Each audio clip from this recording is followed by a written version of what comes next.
Hello viewers, नमस्कार। मेरा नाम है डॉक्टर श्रीधर और आज हम अपनी इस वीडियो में बात करेंगे विस्कोसिटी ऑफ सीमन, यानी कि सीमन के गाढ़ेपन के बारे में कि सीमन का गाढ़ापन या पतलापन हमारी सेक्सुअलिटी को, हमारी सेक्सुअल लाइफ को किस तरह से प्रभावित करता है।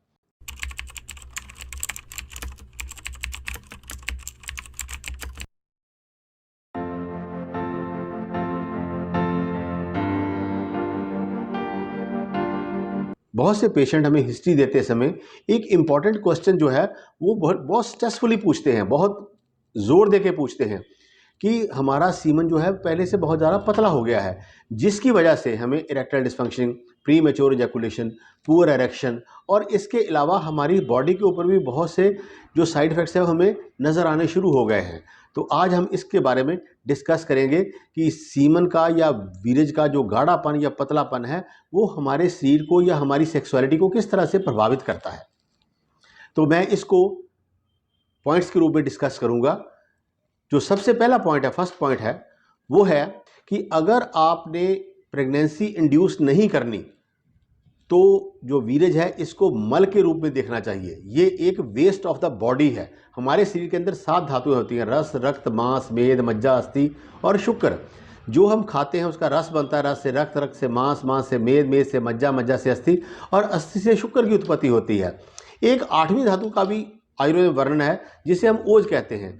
वो इन 7 धातुओं का निचोड़ होता है और आमतौर पर जो लेमैन है या जो आम पेशेंट्स हैं वो इस शुक्र को ओज समझ लेते हैं, जिसकी वजह से उनको ये लगता है कि हमारे शरीर की जो ओज है वो अगर पतली है या अगर थोड़ी सी वो उसकी कंसिस्टेंसी, बनावट जो है थिक है या गाढ़ी है तो हमारे शरीर की इम्यूनिटी अच्छी है। ऐसा बिल्कुल नहीं है।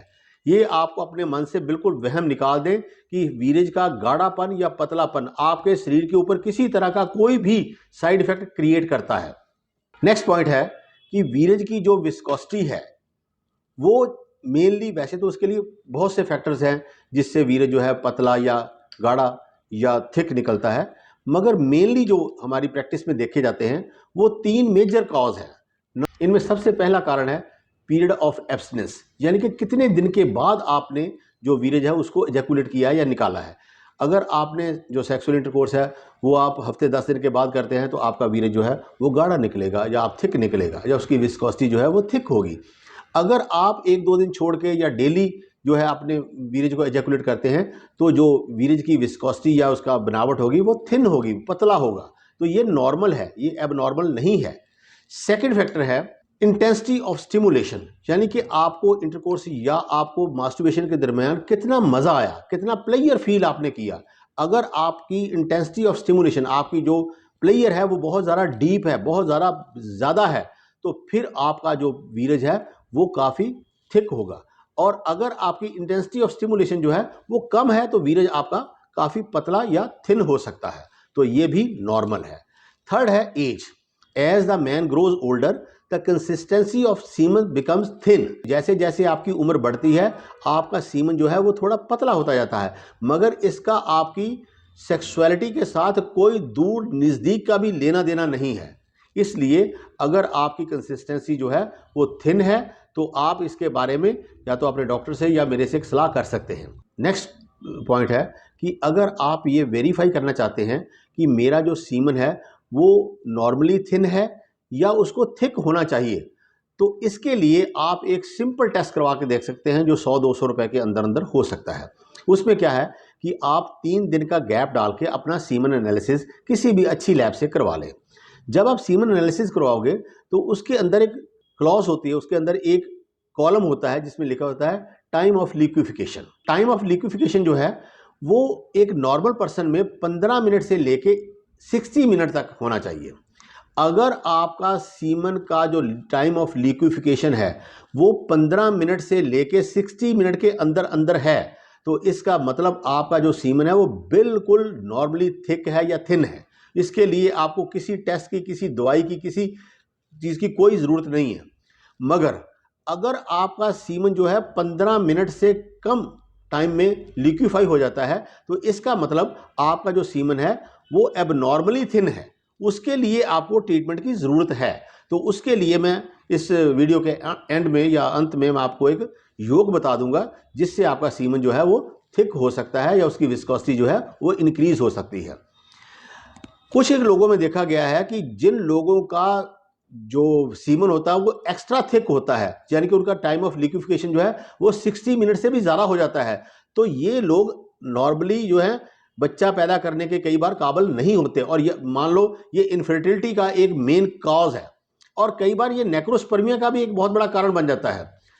अगर मैं आपको लेमन भाषा में समझाऊं तो जो सीमन है इसके अंदर मेनली स्पर्म जो है वो इजैकुलेट किए जाते हैं, और स्पर्म्स को रैप करने के लिए या उनको एक जो रैपिंग मीडिया है या उनको एक कवर करने वाला मीडिया या उनको एक बाउंड करने वाला या उसको एक पैक करने वाला जो मटेरियल है उसमें आता है सेमिनल फ्लूइड, प्रोस्टेटिक फ्लूइड और कॉपर ग्लैंड या वल्वोयूरेथ्रिक ग्लैंड का फ्लूइड। ये सारे जो है इस स्पर्म को प्रिजर्व करते हैं, उनको न्यूट्रिएट करते हैं, और इजैकुलेशन के बाद जैसे जैसे ये वीर्य जो है वो लिक्विफाई होता जाता है, स्पर्म उसमें से निकल के जो औरत की जो वजाइना है उसके अंदर एंटर करना शुरू करते हैं या उसके अंदर भागना शुरू कर देते हैं, ताकि वो कंसीव कर सके, जो फीमेल का एग है उसको वो कैच कर सकें या उसको प्रेगनेंसी इंड्यूस कर सकें। तो इसलिए अगर आपका वीर्य जो है पतला होगा तो ये स्पर्म जो है जल्दी से निकल के, जल्दी से उस वीर्य में से बाहर निकल के लिक्विफाई होते ही ये तैरना शुरू कर देंगे या ये मूवमेंट शुरू कर देंगे। अगर आपका सीमन जो है एक्स्ट्रा थिक होगा तो ये स्पर्म जो है ये अंदर ही काफ़ी देर तक रहने के कारण अंदर इनको ये डेड हो जाएंगे या ये मर जाएंगे। इसलिए इसको नेक्रोस्पर्मिया का एक कारण भी माना जाता है कि जिन लोगों का वीर्य जो है ज़्यादा एक्स्ट्रा थिक है या बहुत ज़्यादा गाढ़ा है उन लोगों में नेक्रोस्पर्मिया या इनफर्टिलिटी की जो प्रॉब्लम है वो मेनली कई बार देखी जाती है। तो मैं यहाँ पर ये बताऊंगा कि अगर आपको इसके बारे में कोई भी सलाह लेनी हो तो आप अपने क्वालिफाइड डॉक्टर से बात कर सकते हैं या मेरे से भी बात करके पूछ सकते हैं।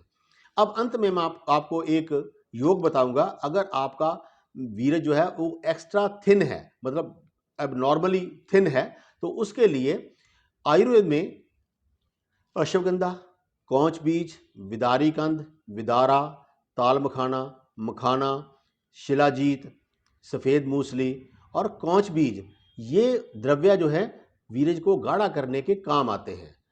सिंपली अगर आप चाहो तो बाजार से एक फुल मखाना मिल जाता है, 10 मखाने रोज आप दूध के साथ रात को खाने शुरू कर दो तो उससे भी आपका वीर्य जो है वो गाढ़ा या थिक होना शुरू हो जाएगा।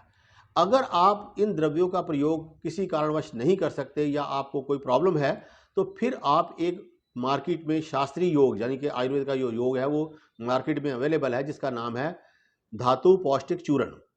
ये आप किसी भी कंपनी का ले सकते हैं, डाबर, झंडू, वैद्यनाथ, सारी कंपनियों का आता है। आप धातु पौष्टिक चूर्ण का आधा या 1 चम्मच रात को सोते टाइम या दिन में 2 बार भी अपने डॉक्टर, वैद्य, हकीम की सलाह के अनुसार यूज़ कर सकते हैं।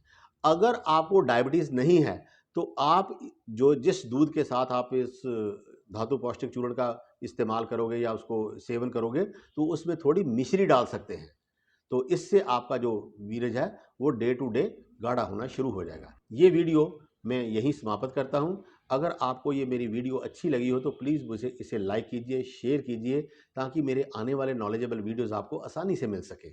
जय हिंद, जय भारत, सर्वे संतु निरामय।